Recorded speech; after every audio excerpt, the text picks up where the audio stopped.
Page number 86 से लेके importance of financial management से लेके बाकी है. The importance of financial management has increased due to the current changes in business environment and contemporary economic flows at global level after 1950. Number one, estimation of financial needs. जब हम लोग business करते हैं तो सबसे पहले हमको ये देखना है कि हमें कितने पैसों की जरूरत है. Financial management estimates how much long-term capital and short-term capital will be required for the business. Long-term capital मतलब जो हम लोग फिक्स्ड एसेट्स में इन्वेस्ट करेंगे, और शॉर्ट-टर्म कैपिटल का मतलब होता है जो रॉ मटेरियल और लेबर को पैसा देने के लिए यूज होगा. Second, acquiring finance.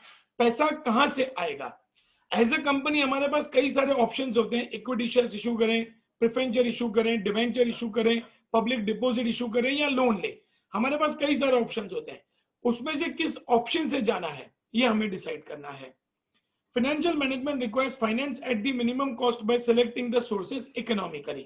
हम वो सोर्स सिलेक्ट करेंगे कि जहां पे इकोनॉमिकल हो, मतलब हम लोगों को पैसा कम देना पड़े.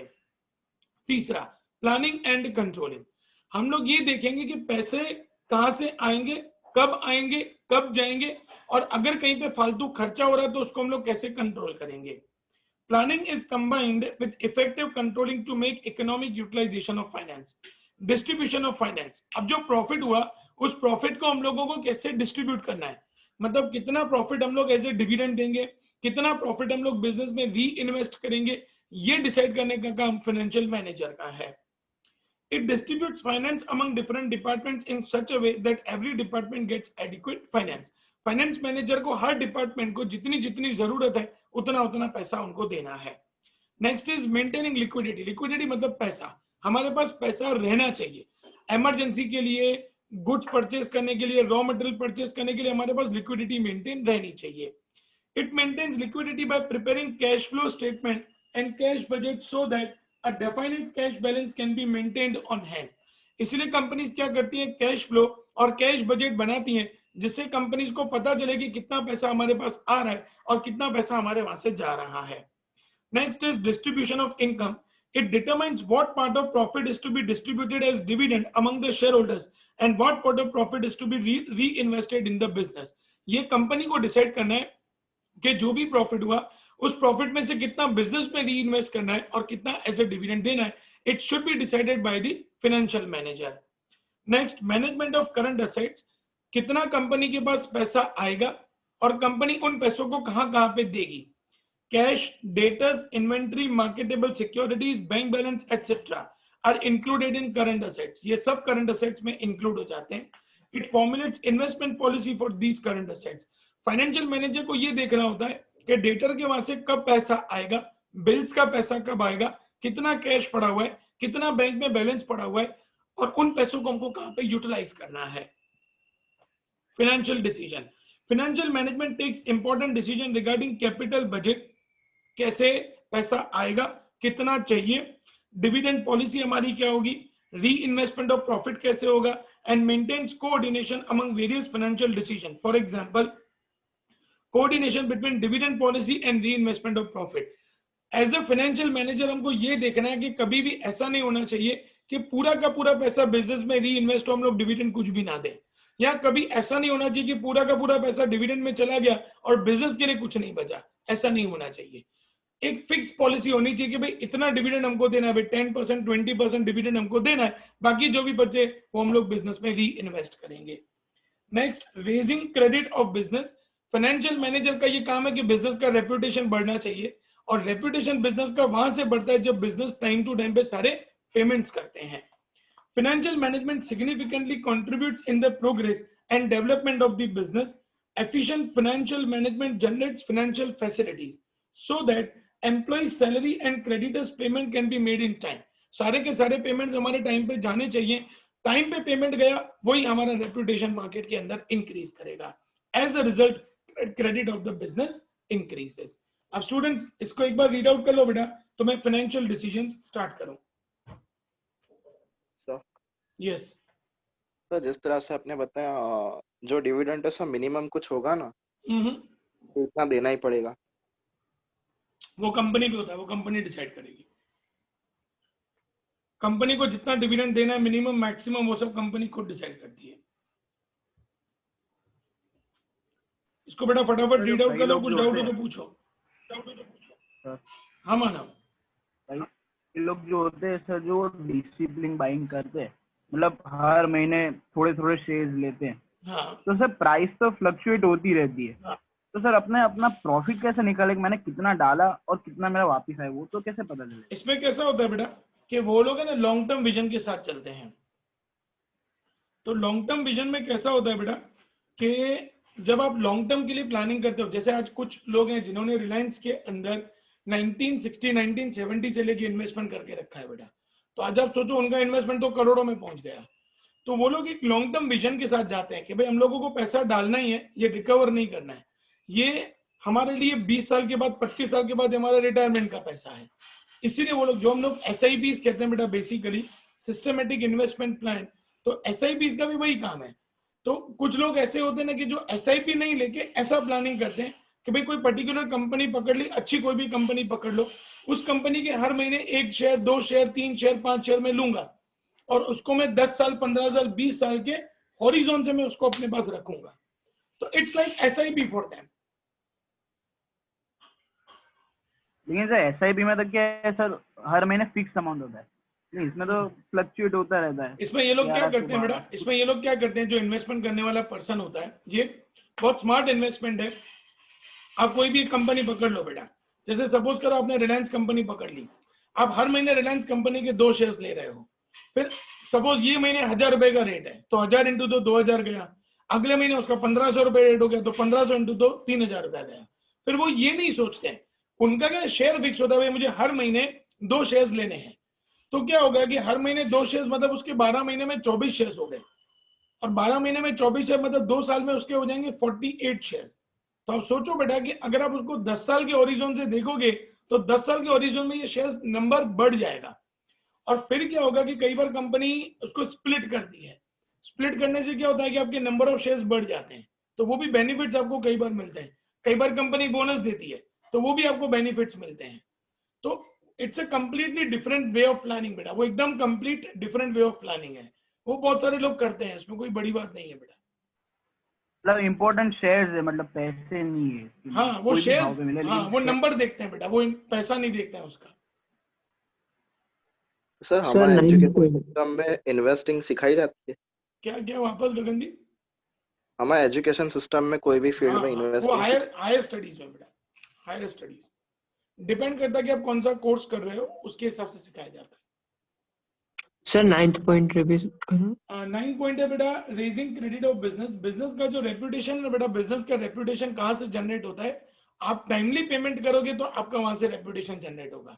तो वो टाइमली पेमेंट के लिए बहुत इंपॉर्टेंट होता है कि आपका फाइनेंशियल मैनेजर बहुत स्ट्रांग होना चाहिए, आपकी इतनी फाइनेंशियल प्लानिंग स्ट्रांग होनी चाहिए कि कितना पैसा आएगा और वो पैसा हम लोग कब देंगे, वो आपकी प्लानिंग इतनी स्ट्रांग होनी चाहिए।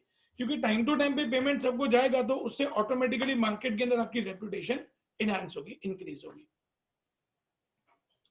और किसी को कोई डाउट बेटा?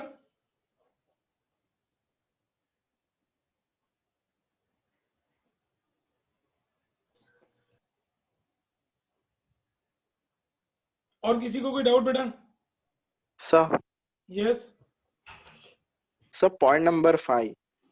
पॉइंट नंबर 5 है मेंटेनिंग लिक्विडिटी, मतलब पैसा अपने हाथ पे होना चाहिए बेटा। कभी ऐसा ना हो कि कोई इमरजेंसी सिचुएशन हो या हमको बल्क में रॉ मटेरियल परचेज करना है लेकिन हमारे पास पैसा नहीं हो, ऐसा नहीं होना चाहिए। लिक्विडिटी मेंटेन होनी चाहिए, अपने पास पैसा मेंटेन रहना चाहिए। तो वो कब पता चलता है कि जब एज अ फाइनेंशियल मैनेजर हम लोग सब कुछ प्लान करके चलते हैं।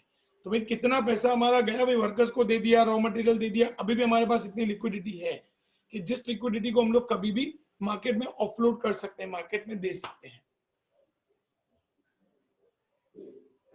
और किसी को कोई डाउट बेटा?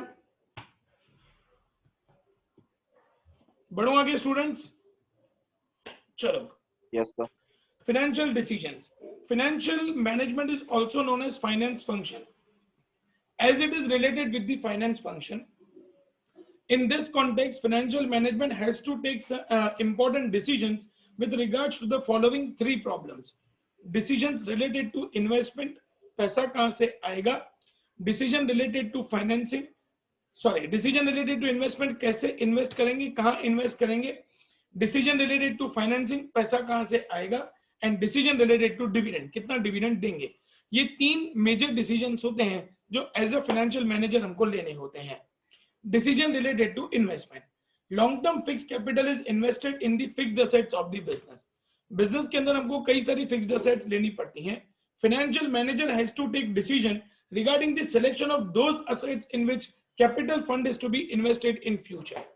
हमको ये देखना है कि वो पैसा जो हमारे पास बच रहा है उनको हम लोग कहां पे डालेंगे, कौन सी असेट्स में डालेंगे। Investment decision is called capital budgeting, इसको हम लोग कहते हैं कैपिटल बजटिंग, कहां पे पैसा इन्वेस्ट करेंगे। Element of risk is involve in decision related to investment, यहाँ पे हमको रिस्क देखना पड़ेगा।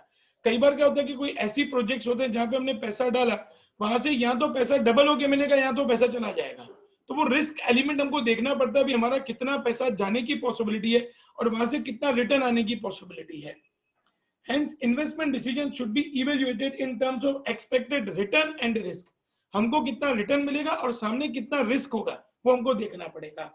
Various methods of capital budgeting are being used such as payback method. Payback method में ये पता चलता है कि कितने ड्यूरेशन में हमने जो पैसा इन्वेस्ट किया वो रिकवर हो जाएगा। रेट ऑफ रिटर्न मेथड, हमने जो पैसा इन्वेस्ट किया उसका कितना परसेंटेज हमको रिटर्न मिलेगा। डिस्काउंटेड कैश फ्लो मेथड, हमने कितना पैसा डाला और उसके अगेंस्ट में कितना वो रिटर्न हमको बन के मिलेगा। भाई अगर मुझे एक्सपेक्टेशन है कि मुझे 2 लाख रुपए 2 साल के बाद चाहिए, तो आज मैं कितना पैसा डालूं प्रोजेक्ट के अंदर जो मुझे 2 साल के बाद वो 2 लाख रुपए बन के मिले। For taking investment decision when there are more than one alternatives with financial manager for the investment of finance, जब हमारे पास बहुत सारे अलग अलग प्रोजेक्ट्स हों तो कौन सा प्रोजेक्ट हमको सिलेक्ट करना है जो हमको अच्छा रिटर्न दे, ये फाइनेंशियल मैनेजर को फिक्स करना होता है। वही हमारा इन्वेस्टमेंट का प्लानिंग नक्की करता है। Factors affecting investment decision number 1, need of total capital, हमको क्या देखना है कि टोटल कितने पैसों की जरूरत है। दूसरा, estimated rate of return and profitability receivable in future from investment, हम जो इन्वेस्टमेंट करेंगे उसका कितना रिटर्न मिलेगा। एंड दूसरा, उसका प्रॉफिटेबल कितना होगा, मतलब कितना प्रॉफिट हमको जनरेट होगा। तीसरा, estimated cash flow receivable from investment, हम जो पैसा इन्वेस्ट कर रहे हैं उससे कितना हमको रिटर्न मिलेगा, कितना कैश फ्लो आएगा, कितना पैसा आएगा। चौथा, element of risk involve in investment, कितना रिस्क है, कितना पैसा डूबने की पॉसिबिलिटी है। Requirement of working capital after investment, भाई ऐसा नहीं कि खाली हम लोगों ने प्लांट लगा दिया खत्म हो गया, लेकिन उसके पीछे और कितना इन्वेस्टमेंट करना पड़ेगा, रॉ मटेरियल और वर्कर्स का, वो भी देखना पड़ेगा।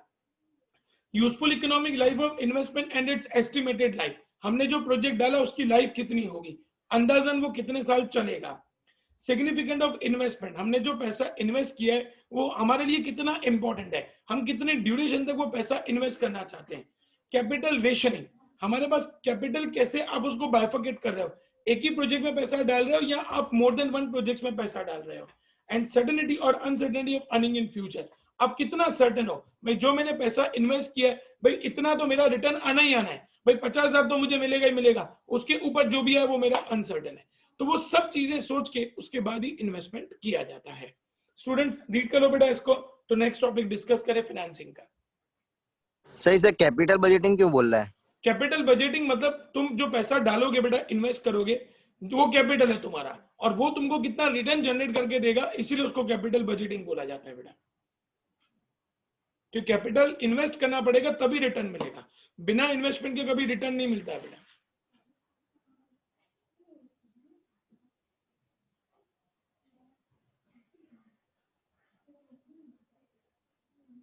सर यस बेटा। सर अगर कंपनी या फर्म नहीं है तो वो स्टार्टिंग में कितना मतलब एक्सपेक्ट किस बेस पे करेगी?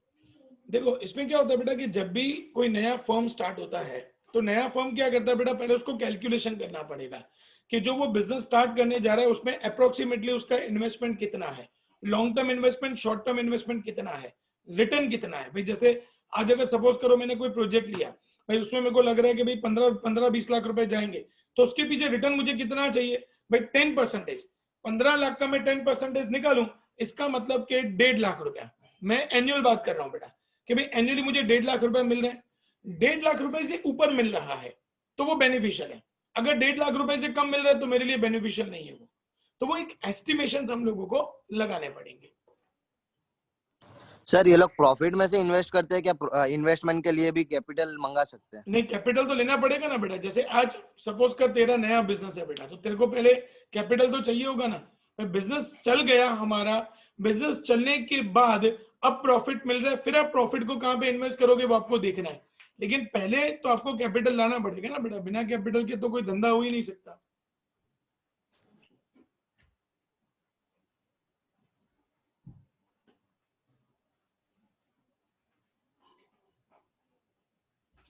सर हाँ बेटा। सर जो बैंक्स होती है इन्वेस्टमेंट कहाँ करती है बेसिकली अपना? डिपेंड करता है बेटा, वो लोग शेयर्स में भी करते हैं, प्रॉपर्टीज में भी करते हैं, गोल्ड में भी करते हैं, गवर्नमेंट की सिक्योरिटीज में भी, आरबीआई की सिक्योरिटीज में भी करते हैं, बहुत सारी जगह पे करते हैं। सब कुछ फिक्स नहीं होता है उनका। बढ़ेंगे आगे students now. Sir yes now. Business loan तो वो सही बात है, मतलब स्टार्टिंग में बिजनेस लोन ले लो कैपिटल के लिए। पहले तो बिजनेस लोन मिलता ही नहीं है बेटा, कभी भी मिलेगा भी तो बहुत छोटा अमाउंट मिलेगा। वो आपके प्रीवियस ट्रैक्स को देख के, आपने जो पहले बिजनेस किया हो, या आप अगर कहीं पे जॉब कर रहे हो, या आपके पास प्रॉपर्टीज हो, तो उसके बेस पे वो लोग लोन देते हैं बेटा। बाकी ऐसे तो कोई लोन थोड़ी देगा बेटा। आज कोई भी जाके खड़ा हो जाएगा मेरे को 15 लाख रुपए का लोन चाहिए, तो वो लोग थोड़ी देंगे बेटा। आगे शुरू करते हैं students. Decision related to financing, पैसा आएगा कहां से?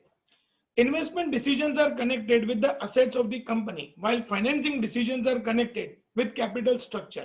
ये कंपनी को नक्की करना है कि कितना हम खुद का पैसा डालेंगे और कितना हम लोग लोन वगैरह से पैसा को बंदोबस्त करेंगे।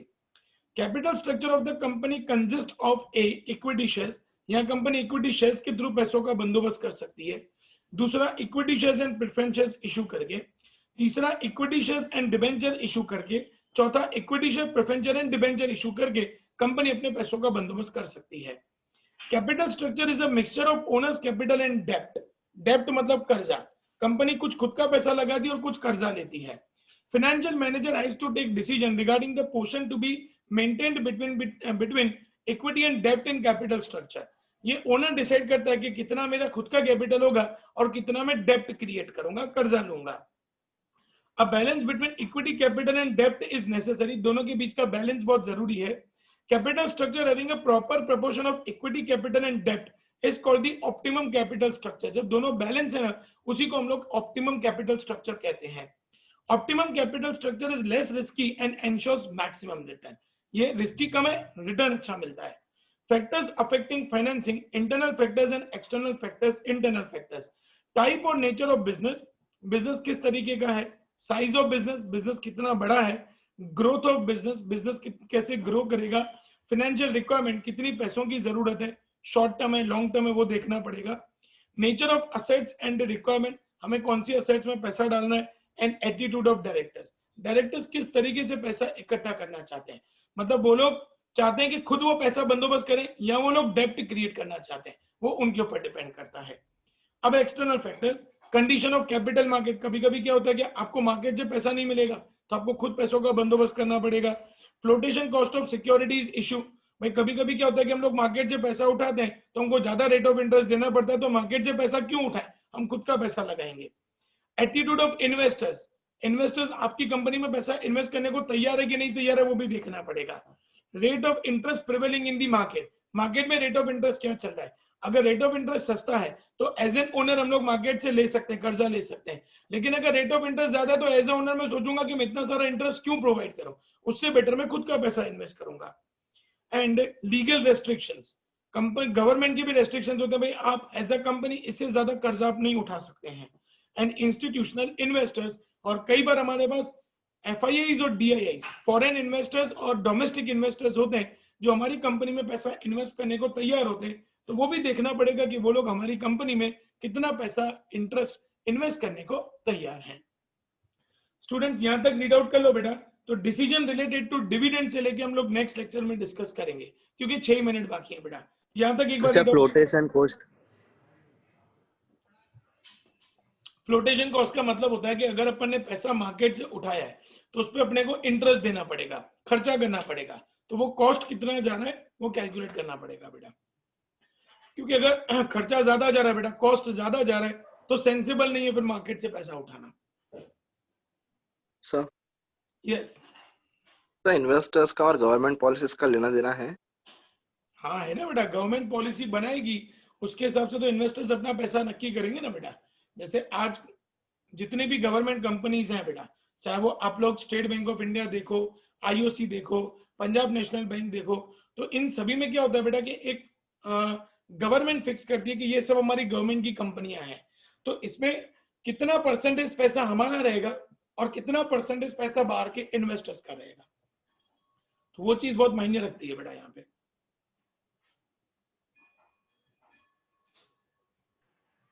सर कंपनी जब इश्यू करती है आईपीओ लाती है तो सर रिटेल पोर्शन क्यों कम होता है एफआईआई? इसमें क्या होता है बेटा, तेरे पास आज सामान पड़ा हुआ है, सपोज कर तेरे पास प्रोडक्शन पड़ा हुआ है, तू उसको बल्क में बेचने में इंटरेस्टेड है कि छोटी छोटी क्वांटिटी में बेचने में इंटरेस्टेड है?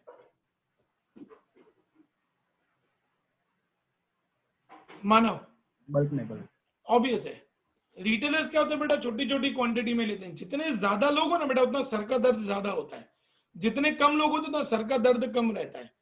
आज अगर मेरी कंपनी है, मेरी कंपनी 100 करोड़ की कंपनी है, मुझे 20 करोड़ रुपए की जरूरत है, तो मैं तो ये सोचूंगा ना कि एक बंदे को 20% मेरी बिजनेस का हिस्सा देके मैं किसी एक ही बंदे को मेरी बिजनेस में इन्वॉल्व करूं।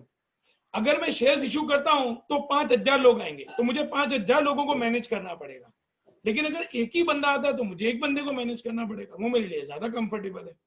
तो इसलिए कंपनीज क्या करती हैं बेटा, instead of issuing shares to public, वो लोग QIPs करती हैं बेटा, क्वालिटेटिव इन्वेस्टर्स लाते हैं, मतलब बल्क में दे देते हैं उनको शेयर्स, बल्क में दे दिया, उनसे बल्क में पैसा ले लिया। एक आदमी को मैनेज करना, 2 आदमी को मैनेज करना, 5 आदमी को मैनेज करना आसान है बेटा, 5000 लोगों को मैनेज करना बहुत डिफिकल्ट है।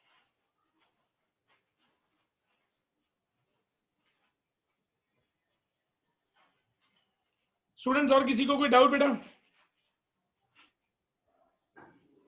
बाय बाय, परसों मिलते हैं बेटा। स्टूडेंट्स ये संडे इको की चैप्टर नंबर 8 की एग्जाम है। सर यस बेटा। The flotation cost of security issue, मैंने बताया ना बेटा, खर्चा हम लोग जो इशू करना चाहते हैं उसके लिए कितना खर्चा जाएगा, वो फ्लोटेशन कॉस्ट कहलाता है। Sir optimal capital structure, maximum, perfect, optimal मतलब perfect capital structure. Bye sir. Bye बेटा।